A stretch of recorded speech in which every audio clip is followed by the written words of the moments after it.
Hello and well met. This is Layron with the Fantasy Grounds Academy. Today I'm going to switch gears a little bit and sort of switch over to animated maps and assets. I was supposed to have a rendezvous with an individual, but instead I'm going to do this as a live stream. The individual wasn't able to attend, I guess.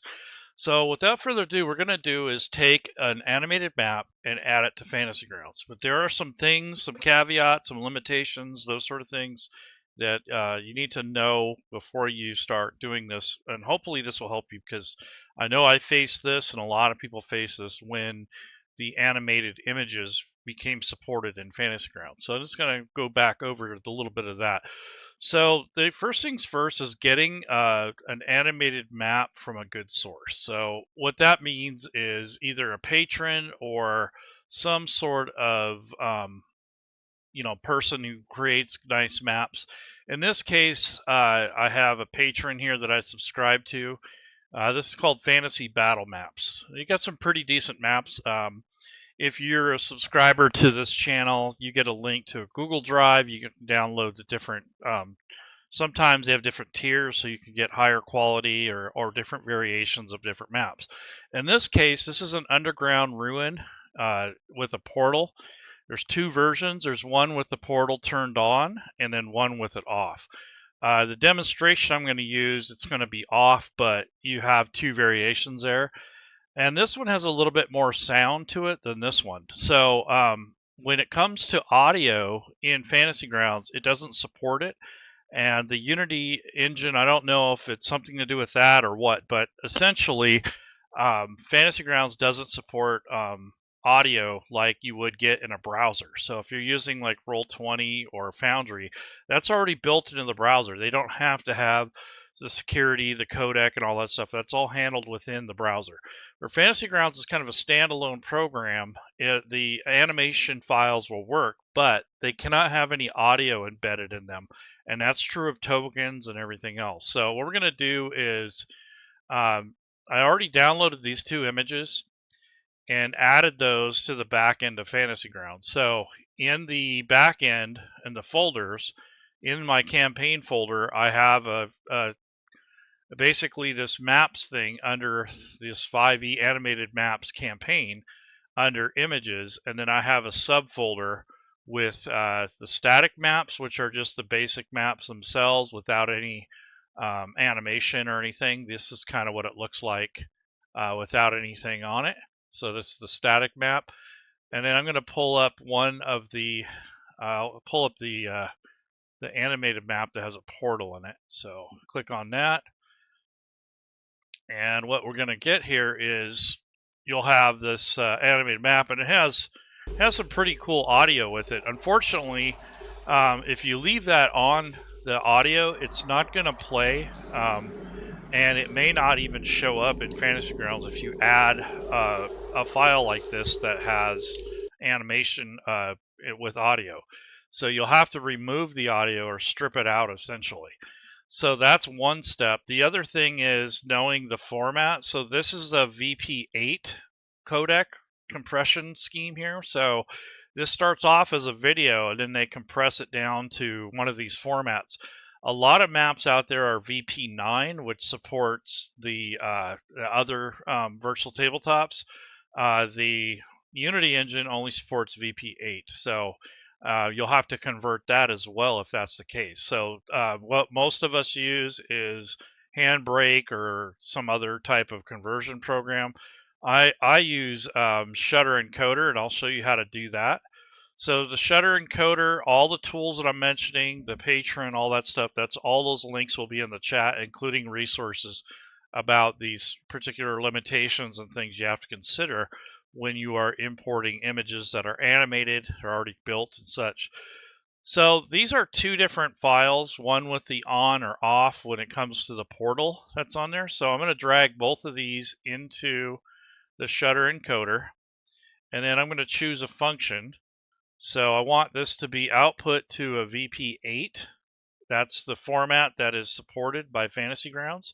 I'm not going to mess with any of the editing or anything, but there is something we have to do to each one of these. So in this case, where it has the audio for it, the audio settings, I need to put no audio. So I don't want any audio on this particular map because it will make it to where Fantasy Grounds won't pick it up. It won't do it. So let me show you before I do the conversion. So I have the images in Fantasy Grounds right now. I went anytime you add images or anything or move things around or rename them, you're going to hit refresh assets, and I'm going to go to this animated map thing here. And when you open this up, it's not going to play the sound at all, and that's partly because of the codec support for this particular thing. So I want to see how this does as a map record. So that's what I did there, and there's no audio playing whatsoever.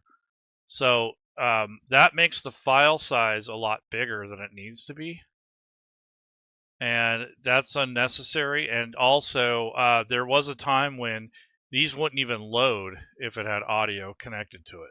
So it looks like they load now because you can see the movement on the map, but there is no audio embedded in it. So if you have a VP9 file and it has audio, your best is to strip it out.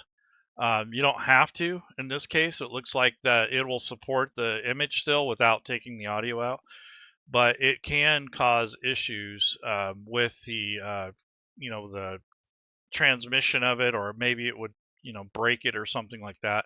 But in this case, it looks like the codec has been updated to where it will still play the animation. It's just not going to play the audio. So that's part of the way that Fantasy Grounds is set up. So I got the actual image and the animated files from the patron. And then on here, they have different tiers available. And one of the most important things about any maps is knowing what size they are and what resolution. So when I scroll down here, the most important part here is this. It says its square size is 55 by 55 pixels HD, and there's roughly 35 by 20 squares. So that's essentially how this person has made these map images. And in this case, they're animated. So I want to put that in Fantasy Grounds just so I don't forget. So I'm going to go into Fantasy Grounds, and I'm going to actually go to my notes under the player section, and it just make a new note here, and I'll just say map notes or something like that. And I do this for myself in case I have to stop what I'm doing and come back to it. That way I don't have to search that up again. So this is the size, so I'll remember that when I get ready to start adding stuff to it. And then what I'll do is I'll put map settings as the title. And now I have some notes here, and I'll actually drag this down to here. And then just for prosperity's sake here, just to have it more convenient for me, I'm going to actually take the files and drag those here once I have them added to Fantasy Grounds. So let me go into the images area. So this is the one with the portal is off, and then the other one is on. So there's two different variations. Whoops, I didn't want to do that. Okay, so those are the two different variations, and then you could drag and drop those into your notes, so in case you want to come back to it later, and you're not having to dig around in Fantasy Grounds looking for it. So I know that's something that slows people down quite a bit, is if you forget where the stuff went, that can be problematic. But essentially, this is just kind of preparing myself to, to add line of sight, to kind of prepare this. But back to the shutter encoder. So if you have files that are not the correct format and they have audio embedded into them, you can take that audio out. And that is just a precaution so that it doesn't interfere with Fantasy Grounds recognizing it. They must have updated the codec, because before it didn't even show the image. It just showed the title to be a blank image. Also, if you're going to do tokens, there is one other thing here. It's under advanced features, and you want to enable the alpha channel. Now this is for tokens that have a transparency around it, not for maps, but I just wanted you to know where that setting is. So if you're going to do any conversions, find your an encoder or decoder, and then set it up for VP8 output WebM, And then also you want to make sure there's no audio. So you don't need audio, and you definitely want to preserve the alpha channel if you're using tokens that have the clear transparency. So both of these are now set to where they shouldn't have any audio. So if I go to the audio tab on here, let's see, audio settings, no audio, and this one, same thing, no audio. So once you do that, then you'd hit start function, and it will convert those one at a time. You can do batches, like maybe you got like 10 tokens, but I wouldn't do more than that unless you're going to go to the store or something like that, because those can really uh, basically take some time, and it is a lot. It's pretty laborious. So that process might give you grief if you do too many at once. So if you don't want to tie up your computer, do it at night or something. So this is basically two different versions now. This is converted without the audio embedded into it. So this one is on. So that's basically 4.35 megabytes. With the audio, it's 8.4. So it almost doubles the size. And that's the other reason why you'd probably want to strip out the audio. It's not necessary, I guess, in this case, but if you want to cut down on your file sizes, that's the way to do it. This is supported for like Foundry, Roll20, because it has the audio built into the browser. Fantasy Grounds does not. It's standalone. It doesn't have its own audio codec, and it's even if it did have the audio, you'd still have to route it to your player. So that's a whole other thing. So that's a kind of a caveat that you kind of have to understand. The other thing is these settings here for this map is very important to know that, because if you're going to do line of sight and such, it's a lot easier to do if you have this information. So I'm going to bring up one of these maps and just start adding the line of sight to it. Sometimes the lighting tools and the way the map is designed kind of clash. So there may be a difference between how the map displays and how the Fantasy Grounds interface in regards to the map tools, how it interacts with this actual map. So we'll see what it looks like when they start putting a line of sight on it, and we'll see if the grid lines up and all that good stuff. So I'm going to go to images. I already added these. And like I said, anytime you mess around with your assets, like if you change anything, delete anything, add anything, you want to hit this refresh. And so now it's showing the two files that I converted. So I don't need to add those, but I just wanted to show you that you can save on room and size if you don't have the audio embedded. But in this case, it'll actually display. Before, it would just be this title and it would be blank. So if you see that, then you probably got the wrong codec. It's probably VP9 instead of VP8. So use this shutter encoder or whatever you're comfortable with. That's also a free app, by the way, and I put that in the description at the end of the video. So basically, I'm going to bring up this, and this is going to be what I'm going to work on for the time being. So this is the version of the map without the portal turned on. I think I want to do the portal one. It's more interesting, to be honest with you. And then I'm going to want to stretch this out to where I can actually see this image. And then right click, and you can go to view. You can zoom to fit if you want, or if you get cattywampus and you want to recenter it, you have this drop down up here. You use these directional keys or these zoom to fit button, and that'll zoom it back in. So this won't require a lot of line of sight, but the first thing you want to do with a map like this is put a grid. So let's put a grid on it. So I'll go to the grid section. And this said it was 55 by 55. So that looks pretty good. I mean, it's close. I notice it's not lined up, but it does look rather even. I don't think it matters that much in this case because it's just it doesn't have tiles on here that's really clashing with the line of sight. The other thing is this gray is kind of, washed out. But if you wanted to butt this up to where it looks a little bit more uniform, you could take and drag this image to lock into one of these grids, or move the grid if you want to do that. So we can take this is nudge and move the grid over to where it lines up like that, and then move it down, and then you get pretty close to where you should be. So this is half a square roughly that's not accommodated for. The other way you can do this is if you don't know the dimensions, I'm going to actually right click and remove the layer. Let's say you don't know the dimension of this. So what you could do is right click, go to layers, and go to this set grid and set up this little compass thing, or this, I guess you'd call it like a compass, or and take this and drag it out to where, wherever you feel comfortable.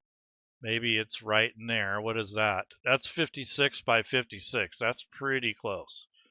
So this is basically about as close as you're going to get to being square. And then I'll take this directional arrow and maybe butt it up to this and then go down a little bit, kind of square it up on this corner. But still, you got this square here that isn't quite square, I guess, is kind of what I'm getting at. So this may be something that, you have to play with if you don't know the actual scale. Let's try this 58 by, or 57. Let's see what that does. So 57 is closer, I guess, to making the map more even. But like I said, these animated maps for some reason are off a little bit. So this is pretty close. This is 57. So that's probably as close as we're going to get without breaking the bank here. So it can be very annoying though if you don't know the settings, or if your map is not square. It doesn't have to be square, but if you don't know what the dimensions are to start with, it can be super annoying if you're trying to line that up. Let me take a look at this other side. So see, you're still off over here like half a square, so it's never going to be perfect. So that's just kind of playing around with the dimensions and the settings. Whatever works for you is for scale is basically going to be fine. And there really isn't anything on here other than this little chamber over here. And that looks pretty centered here.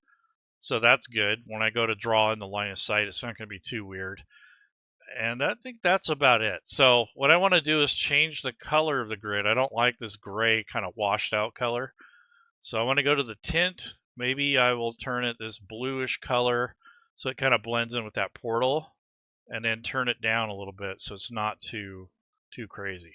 And now that you have this, you can actually take this eyedropper thingy and use this to grab the color from the portal itself.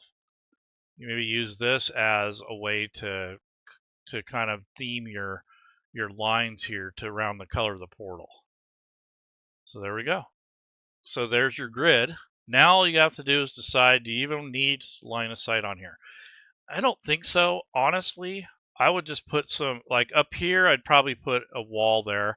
Here's another partial wall. So what I would probably do is something like this. So here's a wall here and a door. So I guess you can enclose this somewhat and then go from there. So I'm just going to go to the wall tool, and then again I'm going to center the map by using this zoom to fit, and I'm going to turn on the navigation panel, which is these direction arrows down here, because it's off by default. In case you haven't played in a while, they got rid of that gold compass thing or whatever that thing was, and now they have the direction arrows, which is a lot cleaner. All right, so what I'm going to do is just manually add lines on here. I don't have to be super accurate. This is kind of going to be kind of weird anyways because of the way it's set up. So what I want to do is go to the line tool, make sure I'm in the wall tool, and just click on the areas where I want this line to show up. It looks kind of not as uniform as most maps, so I'm just going to kind of come through here and add this stuff in as I see fit. Really isn't a good happy medium here as far as that goes, but at least you have a kind of a ballpark idea of where the borders and the boundaries are. So like this over here doesn't really need line of sight because it is encased in this. Back in here, you don't really need any for that. And then I'm just going to come through here, add that.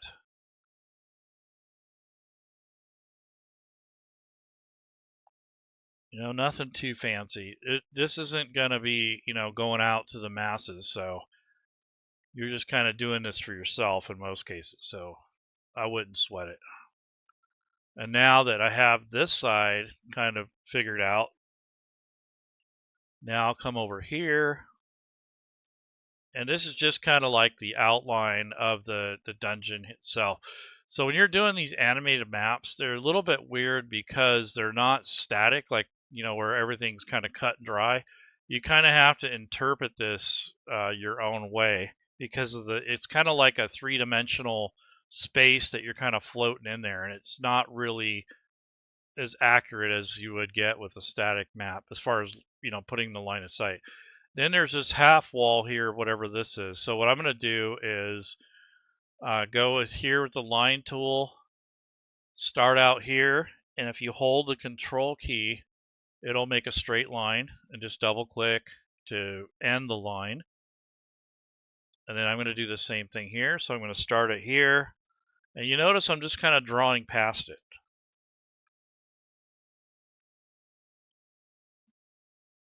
So that was the shift key, not control. So shift, click on a point, and then just draw across. And that keeps the line straighter for you. And then you can come back and just clean up those edges, like these end pieces, the little tails. I don't need those right now, but I just want to go through this. Okay, and then I got this half wall here. So I'll go ahead and fix that. Same thing. So I'll start out a little bit past beyond the wall, hold the shift key, double click, and come out here and double click. So one of the things you might run into is the shadows might conflict with something that's already on the map. So the Fantasy Grounds shadowing, like if you use ambient lighting or anything like that, it may clash with the lighting that's already set up on the map. So you might have to leave it off or back it off a little bit so it kind of blends in. And we'll kind of look at that later as we get there. But I want to finish line of sight. So I'm going to the selection tool now, and I'm just going to single click on the points that I don't need anymore, and then hit the delete key. So these are just areas that don't need that little tail. And like for stuff like this, you can actually just kind of drag it back a little. So if you went too far, that's okay. And then like this here, maybe you'll come back a little. So you can adjust these. You don't have to leave them there. So maybe you want it a little bit more, you know, closer to where you want it. Now let's say that you don't want this point here, it's driving you nuts. So you can single click on that and click this remove selected points, and that should get rid of that unless it's connected to another segment. And then do we have any more down here? Nope, I think we got them. So we're looking pretty good now. So we have this area down here. That should be pretty much set. That's pretty close here. Okay, so now we have kind of a basic setup here as far as the wall tool goes. You know, like I said, it doesn't have to be perfect. It's just kind of close, but not perfect. All right, so this is basically a room that has a door here, so I'll put those in next. So the door tool is the next tool I'm going to go to. And is this the way I want it to be? Yeah, that's good enough. Good enough for government work. And if you need to add a line, let's say, because I do want to draw one in here. So you just add a line through here, double click, and it makes this little vertice. So now I'm just going to take this selection tool, double click on this whole line here and delete the line. But now you have this link here where you can drag it and move it. So that's how you insert a line if you forgot, or you know, if you accidentally got too crazy and you just forgot to do it or something like that. The new shortcut key for adding a line, I believe, is the number key. I think it's the plus or one of the one of the keys off to the side. It used to be the space bar, but they had to change that because of the new map tools, the 3D animation stuff. Okay, so that's basically. Oh, here's another tail I forgot. Okay, so that's the majority of the outline. Now, one nice thing about this map is it's not too huge. And that's really a big problem, or a big challenge, I should say, maybe a misunderstanding that we have in our community. So, and I'm guilty of this too. Like when I first started, I had these ginormous maps.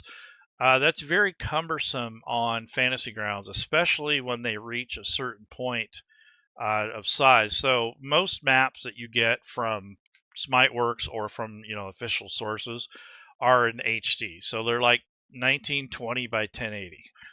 Occasionally you'll get maps that are like 2K, like 2048 by 2048 for like large regional maps.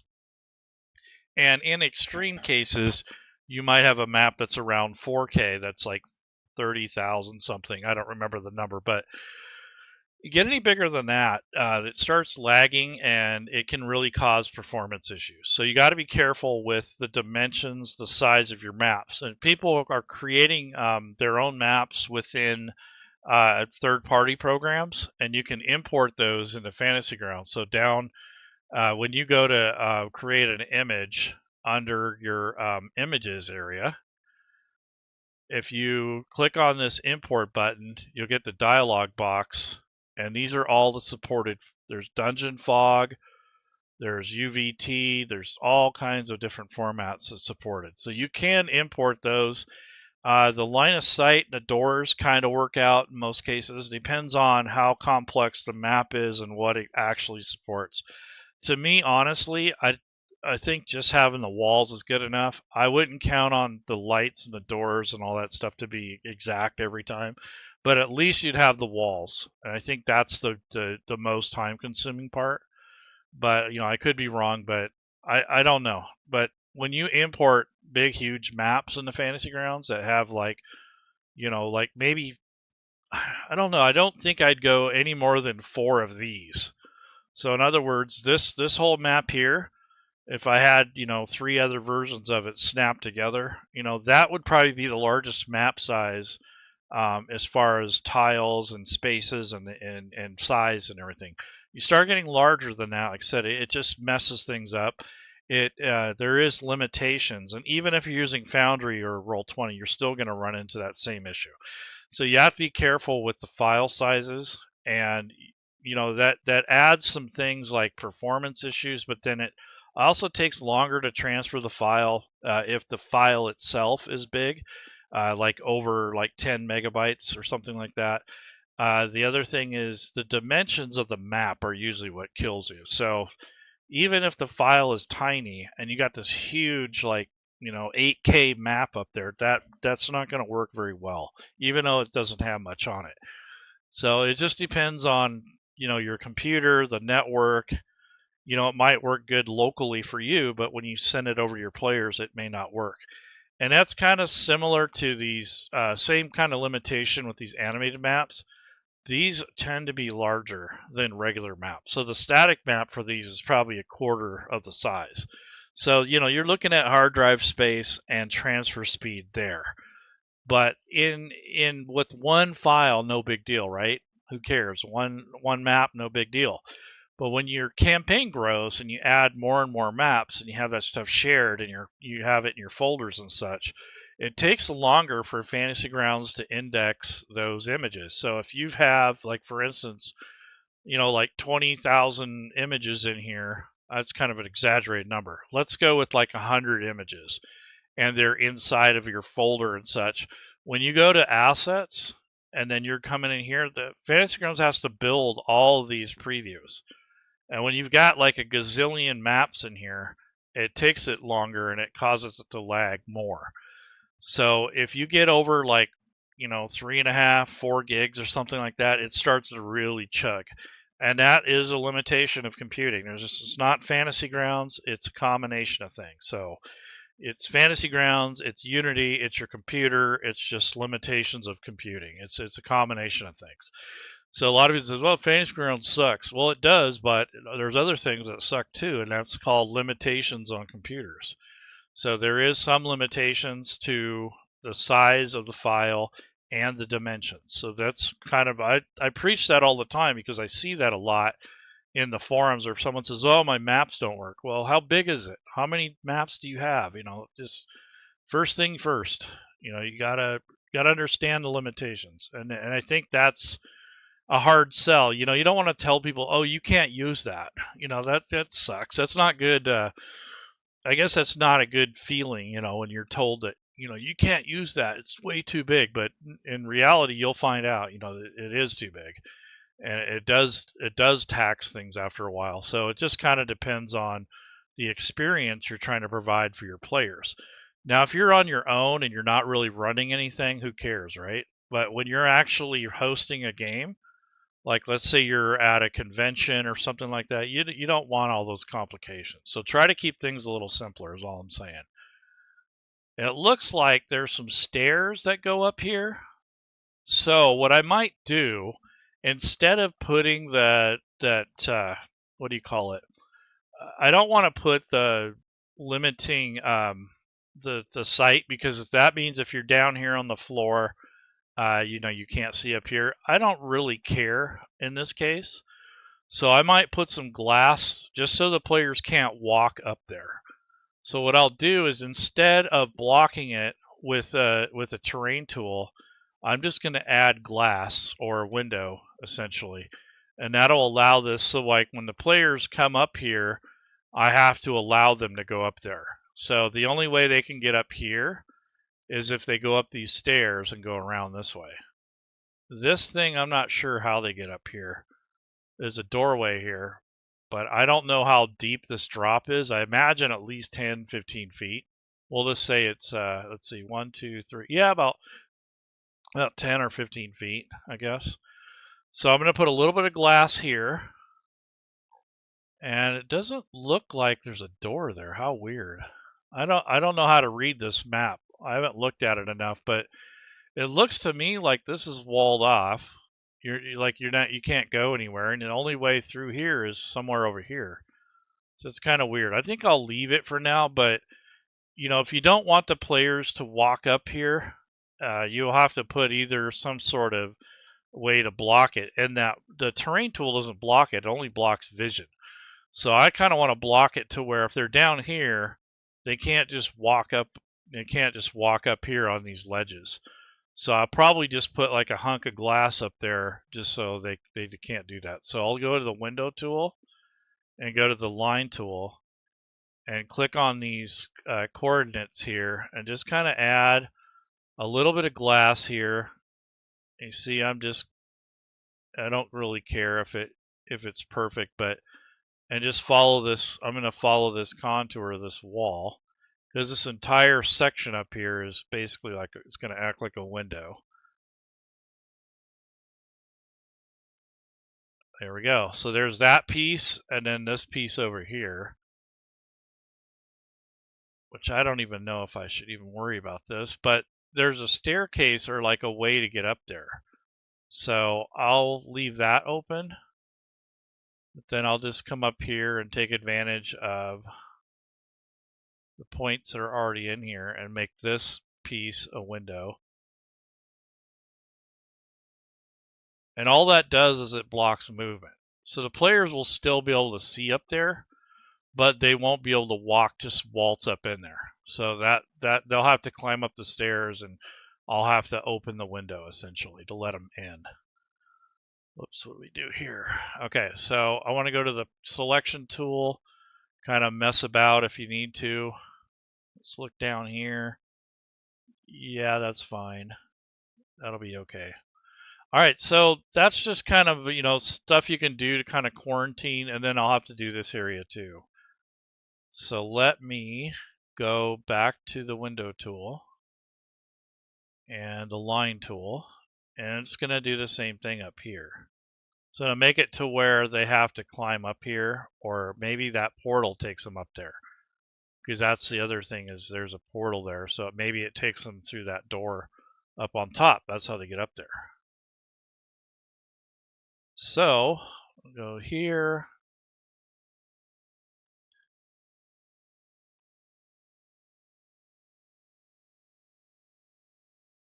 Like I said, all this is going to do is block movement until I open the window. Once I do that, then they can walk wherever. But that's just a way to corral them from, just from waltzing in somewhere. And that's an extra use for the map tools. Kind of get used to using it for more than what it's the obvious choices there. So they can't walk up here. These areas are basically walls, so they can't walk through there anyways. So now I kind of want to test the waters here. So I went back to play mode. I'm going to turn on the lighting. It's very dim, by the way. And that's what it looks like when you don't have a light source or you don't have any natural vision like dark vision. So that's what the players will see if they don't have any light. But I'm going to grab these two trolls over here, stick them on the map, see what they look like. So when you click on these guys, they have dark vision, so they can kind of see what's going on. So there's two trolls here. I'm going to put one here and put one back here in this corner. So that's kind of how you test these things. So players can't just move in here. You can, if they climb up, or perhaps they go through this portal, they come out here, then you maybe open it up. Same thing with this area. They probably have to climb up here and around. And I forgot to put the doors in, so I'll do that. I only really need one right here. So go back to the map tool, and right in here is where I need the door. So here's the door tool. Just going to use a rectangle. You can use a line now if you want, just a straight line. I still like having a little bit the rectangle so I can kind of get an idea where the door is. There we go. So now when they come up, there's a doorway. They have to open it. Okay, so yeah. Now what I'm going to do is add some of the embellishments here. So I don't know if you guys can see this, but there's like bugs moving around. There's a little bit of dust. There's this lighting coming out of here. Now there are torches, and I think, yeah, these are candles. So what I want to do is turn off this lighting stuff for right now.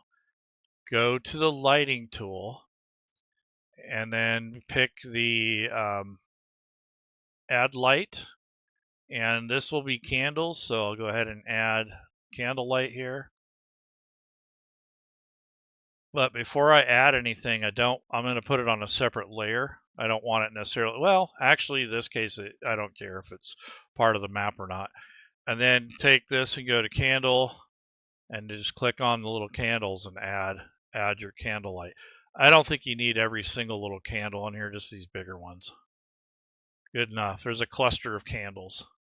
And now down here, there's 3 torches. So it already kind of has this light effect, and it has the wavering kind of look to it, but it doesn't have the Fantasy Grounds lighting on it. So I'm going to go ahead and grab and pick torch and go ahead and click on this, and this will add the radius for the torch light.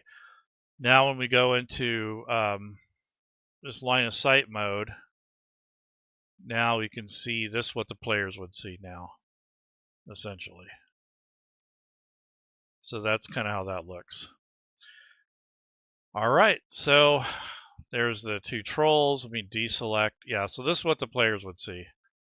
And now if you want that warm glow from the doorway, let's take a look at that. So again, I turn this stuff off so I don't get confused. Because I don't know how many times I've tried to work with line of sight. If you have it on, sometimes it throws you off. So I guess I'm going to put some artificial light on these 2 portals. So what you can do here is I'll probably make it, like a lantern for both sides and just kind of make it this light blue color. So if I come back over to lighting and go to add light, in this case, we're going to do a custom one. So let's go with a lamp, and then we'll take this color picker thing. And what I'm going to do is kind of trace over this color here. There we go. So I grab that. Now when I click on this, it should Yeah, it's going to give me like this light blue kind of look. So that's what all I did was I used the color picker tool to kind of grab that bluish glow color. So now we'll turn this back on and we'll see what it looks like. Yeah, it looks pretty cool. So you got a little bit more lighting that comes off that doorway, so it's not so dim. Yeah, looks pretty good. So that's basically how you add line of sight to an animated map. The real issue though is when you start getting into shadow and stuff, that's when this stuff starts colliding. And being that it has its own perspective, it's probably not going to look good as a 2D top-down map or a 3D map. So it's kind of already kind of got its own kind of isometric view to it. So if you try to use it in this other mode, it's not going to look good. It's going to look hokey. Yeah, it clashes with the tokens, and you need a flat map to make this look better, or you'd have to have a map that's drawn better for this perspective. So that's not going to be very ideal in this case. I mean, it looks okay. I've seen worse, but again, I don't think this was really necessary for this, but it does work. It just doesn't look as good, or maybe it doesn't look as natural, because the way this is angled, depending on how you have this map angled, is going to be to determine how it looks. Now, this looks pretty good. When you look at it more from a top down, how it was designed, it looks pretty good here. But then the tokens are weird too, because when you move them away from you, they look better, but as you get closer to them, they are, from a different angle, they kind of look like they're leaning sideways, and that's to do with the camera perspective. But that's basically how this looks. So this wouldn't look too bad. I wouldn't mind running it like this, and then kind of using it like this way. This wouldn't be bad. This is doable here. But nonetheless, this is just kind of a way to how to set this up and test it out. And I put these guys on the combat tracker just so I have a reference there. Now let's see what it looks like up here. So to go through this, like this wall, I guess you can call it, you can hit the shift key, and let's see what we got here. So this is what? This is that room up here with that wall, I think. Let me see. Yeah, so to get up here, I have to hit the shift key to get this guy through here. Now we can get up there and open the door. Maybe he's hiding up here in this pile of bones. Thought some trolls will look good in here because they're kind of nasty creatures, and it's this big pile of bones. So that's why I picked those. And then there's like a sarcophagus in here and like a cadaver. Kind of weird. But that's basically how I would set this up for play. And then, of course, play around with the settings. And I don't know why the window setting isn't coming up here. Let me see. Oh, there it is. Okay. So you open up the window, it allows the players to, to come through without a hitch. But I still don't understand why that is like this. I'll have to look at the line of sight. Oh, that's because I put a wall there. How silly. Okay, so from this section here to here, I didn't need that wall. So I messed that up. So what I'll do in that case is I'll draw a line through it. Oops. So if you do something like that, just as a bonehead kind of move here, is you can just kind of draw these lines through it, and then you can just double click, go to the selection tool, and I'm just going to delete these out.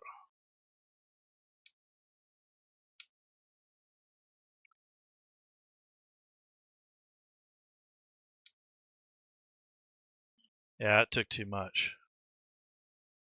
So I'm going to hit Control Z to bring that back. But you can delete these segments out of here, and then that way. So that wasn't supposed to be there.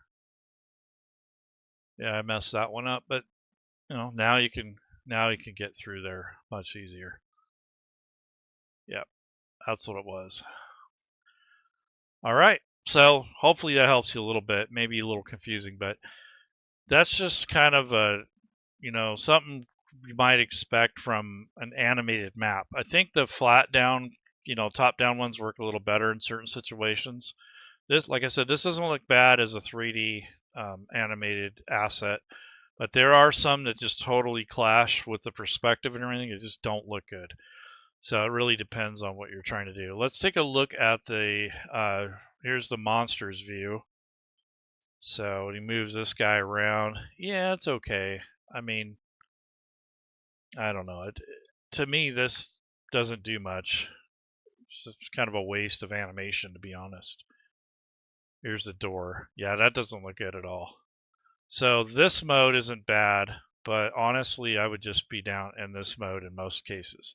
So luckily, the players can toggle, how they want. And same with the GM. So, yep, well, it looks pretty good. Not bad. And then if you want to add anything else, you can always add your own assets to this. So maybe you want some bats.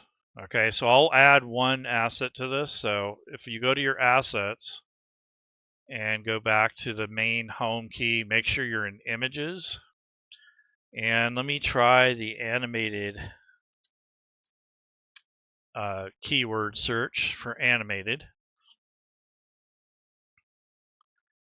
It's going to take a bit because I got a huge library. Okay, so here's a swarm of bats. Oh, and I notice a little bit of lag. So all of this stuff here that I have is creating problems for me, a little. So bat swarm coming down. I'm going to put it down here so I don't have to look for it. That was actually the wrong one. There we go. Why is it grabbing that? Okay, so bat swarm. There we go. I was grabbing the wrong thing. Okay. Kept grabbing the animated fire. So that really, I noticed some lag there because it's trying to build all those previews. And you have this going on too. So that's what I'm saying. Like after a while, it can be taxing. So you take this, and what we'll do is we'll go to this layers mode and then take the bat swarm, stick it up there, and see how big it's going to be. So it's 14 by whatever. That's a little big. So I'm going to go with like 6. That's 6 squares. And then maybe put it right here. So now you got like a swarm of bats flying around here. So, I mean, that's just, kind of playing around with it. But you get the idea. You can add other stuff to it. And this kind of looks weird because the bats are actually flying this way instead of top down. So it's not like the birds where it's like they're flying in a circle. But it looks okay. It's not horrible. All right, guys and girls, I will see you guys around. If you haven't already, take advantage of that sale that's going on for the licenses. And, they're giving out stuff. You got, dice sets that they're giving out. They're trying their best to kind of celebrate their 20th anniversary, I guess. And again, these maps, these came from, this is called Fantasy Battle Maps. This is a patron that I subscribe to. There's a bunch of other ones, but this is one of the ones I like. Then there's Benos's Battle Maps. That's pretty decent. A lot of these are set up for Roll20 and for Foundry. So you might get some files that you're going to have to convert with that tool I was showing you earlier. The Shutter encoder, it'll really help you out a lot. Because in a lot of cases you have to convert it to VP8 and you might have to take the sound out of it depending on the codec that's used. All right, guys and girls, I'll see you guys around. Have a good one.